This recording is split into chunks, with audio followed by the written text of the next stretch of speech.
नमस्कार दोस्तों, एक बार फिर से आपका स्वागत है आपके अपने YouTube चैनल सही कोचिंग पर। पास से संबंधित कुछ महत्वपूर्ण प्रश्नों का अध्ययन कर रहे थे अपन। आज इसका भाग 4 है। पासा एक 3D आकृति होती है, त्रिविमीय ज्यामिति आकृति, जिसमें 6 फलक, 8 शीर्ष और 12 कोरे होती है। तो याद रखिए दोस्तों, पासा है वो घन के रूप का भी हो सकता है, पासा है वह घनाभ के रूप का भी हो सकता है। आज अपना प्रश्न क्रमांक 11 है। इससे पहले मैंने आपको भाग फर्स्ट, सेकंड और थर्ड में कम से कम 10 क्वेश्चन हल करवा दिए हैं, तो एक बार वहाँ से आप उन वीडियो को चेक कर लें ताकि आज वाला वीडियो आपको अच्छी तरह से समझ में आ जाए। प्रश्न क्रमांक 11, ABCDEF में C के विपरीत फलक क्या होगा? फलक का मतलब सतह, या अपन इंग्लिश में बोलते हैं फेस। आपको पासे दे रखे हैं दो, उन दोनों पासों में तुलना करवानी है और आपको ये बताना है कि यहाँ पर C के विपरीत संख्या या C के विपरीत फलक, ऑपोजिट फेस क्या होगा। तो दोस्तों, इसका मैंने रूल्स आपको पहले कल वाले वीडियो में समझाया है, एक बार वापस शेयर कर लेते हैं। सबसे पहले आपको ये नोट करना है कि दोनों पासों में क्या कॉमन चीज़ है। आप जब इसको देखोगे दोनों पासों को, ये पासा फर्स्ट है, ये सेकंड है, पासा 3, 4 भी हो सकते हैं, तुलना दो के बीच भी करवानी है, ये मान के चलना। मान लो ये एक पासा और हो, फिर एक पासा और दिया हुआ हो, तो आपको सदैव दो पासों में ही तुलना करवानी है। अब यहाँ आप देखो तो A इसमें नहीं है, B इसमें नहीं है, C इसमें है। C और C यानी कि ये उभयनिष्ठ है। दोनों पासों में उभयनिष्ठ फलक यानी जो कॉमन फेस है वो है C। तो यह इसका जो नियम है उसके बारे में देखेंगे अपन। दोनों पासों में उभयनिष्ठ जो फलक है वो अपने पास C है, तो C को पकड़ते हुए क्लॉकवाइज घुमाना है आपको और ए तक आना है। ध्यान रखना, क्लॉकवाइज चलना है और यहाँ पे C को पकड़ते हुए क्लॉकवाइज चलना है, ई तक होते हुए डी तक आना है। ये इसका रूल्स है। जब दोनों पासों में एक फलक उभयनिष्ठ हो तब ये नियम काम करता है। वापस देखना आप, यहाँ पर C है और C है, जगह अलग अलग है, इसलिए अपन क्लॉकवाइज चल रहे हैं। अब यहाँ C को पकड़ते हुए पासे फर्स्ट के अंदर C के बाद B और B के बाद A, ये 3 कंडीशन प्राप्त होगी। दूसरे पासे में C को जब पकड़ते हुए क्लॉकवाइज चलेंगे C, E, D। अब यहाँ आप देख सकते हो कि अपने प्रश्न में पूछा है C के विपरीत फलक क्या होगा। तो यहाँ B के विपरीत फलक तो E हो गया, B के ऑपोजिट E है,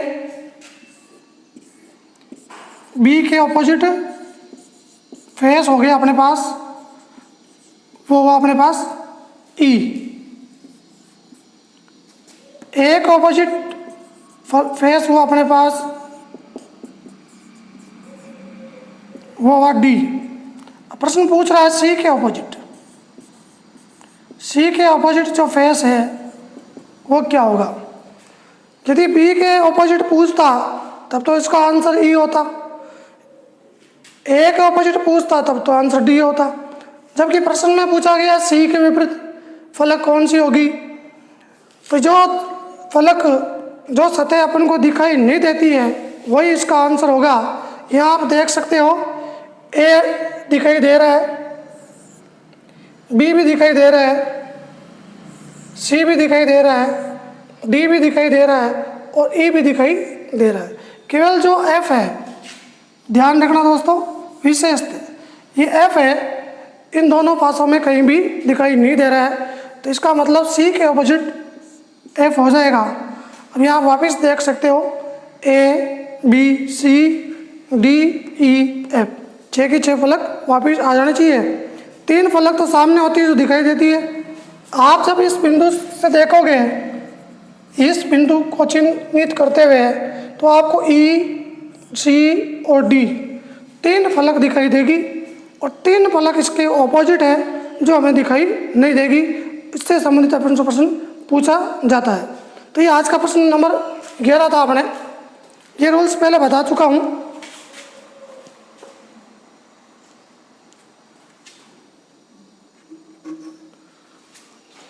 प्रश्न क्रमांक है अपने पास 12। कुछ बेसिक कंसेप्ट तैयार होने चाहिए पासे से संबंधित। बहुत ही आसान टॉपिक है रीजनिंग का।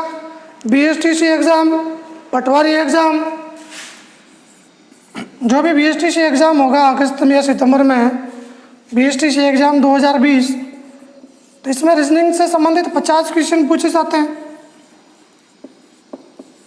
इसके बाद पीटीटी का एग्ज़ाम होगा, उसमें भी रीजनिंग से संबंधित प्रश्न पूछेंगे।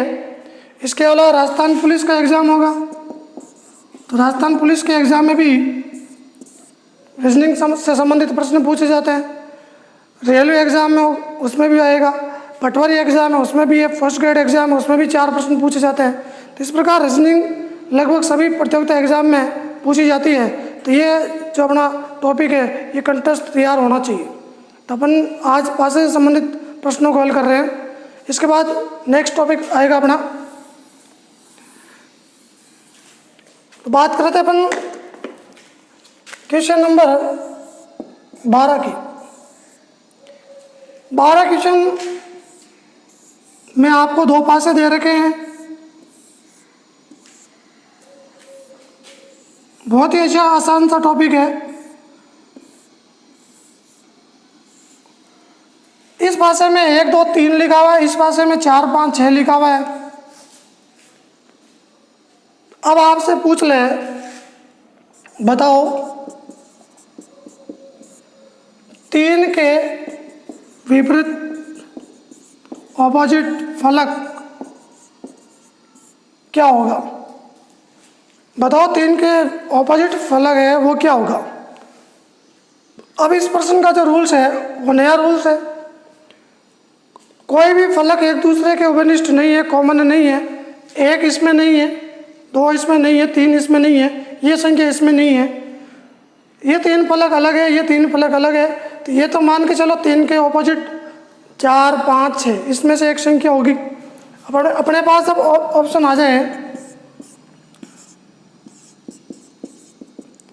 एक ऑप्शन आ जाता है 5, एक ऑप्शन आ जाता है 3, एक ऑप्शन आ जाता है 6 और एक ऑप्शन आ जाता है 4।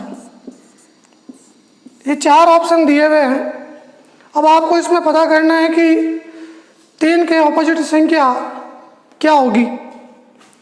बहुत ही आसान सा नियम, सबसे इजी क्वेश्चन है ये। यहाँ कोई भी फलक उपनिष्ठ नहीं है, ना 1 है ना 2 है, तो वो रूल्स तो ख़त्म हो गया। नया रूल्स काम करेगा।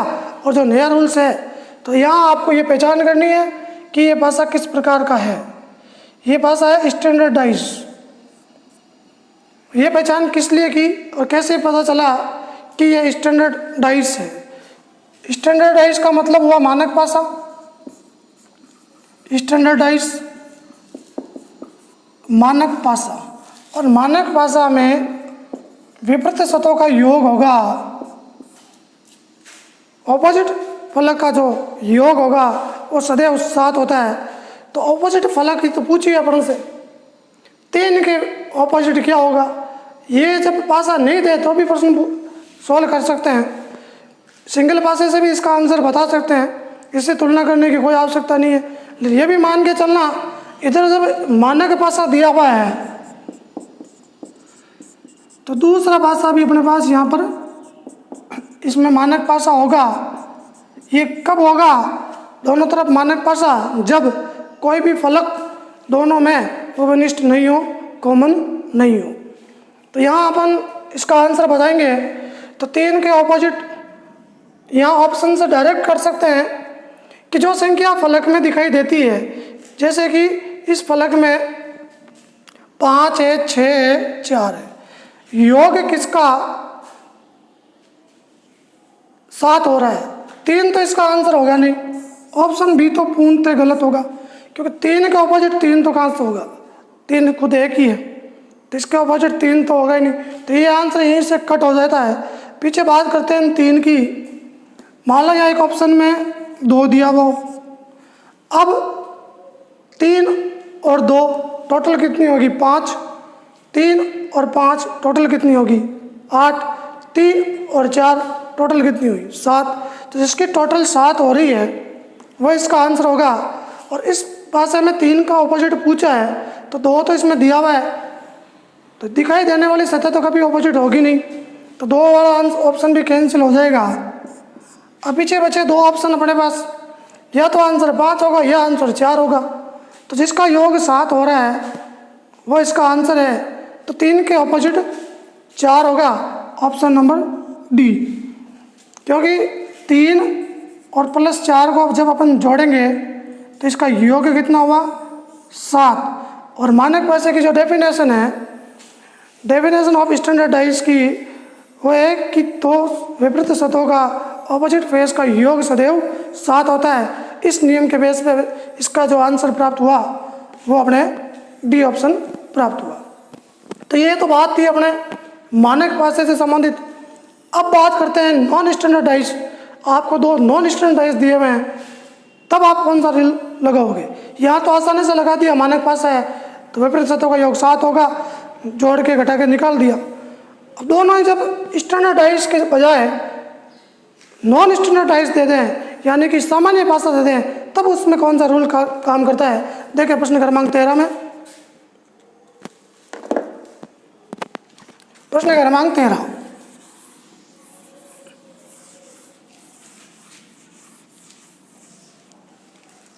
क्वेश्चन नंबर जो 13 अपने पास, 2 पासे बने हुए हैं,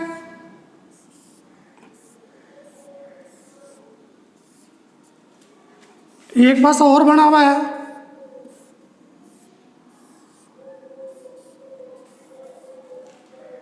इसमें संख्या अंकित है 3, 4, 5। इसमें संख्या अंकित है 1, 6, 2। प्रश्न पूछ ले, बताओ 5 के ऑपोजिट फेस क्या होगा? आपसे प्रश्न पूछा है 5 के ऑपोजिट फेस क्या होगा, तो ये पहला काम करना है कि इन दोनों पासों को आप जब देखोगे, इधर ये नॉन स्टैंडर्डाइज है, ये एनएसडी है, नॉन स्टैंडर्डाइज, यानी कि इनको अपन बोलेंगे जनरल डाइज, सामान्य पासा।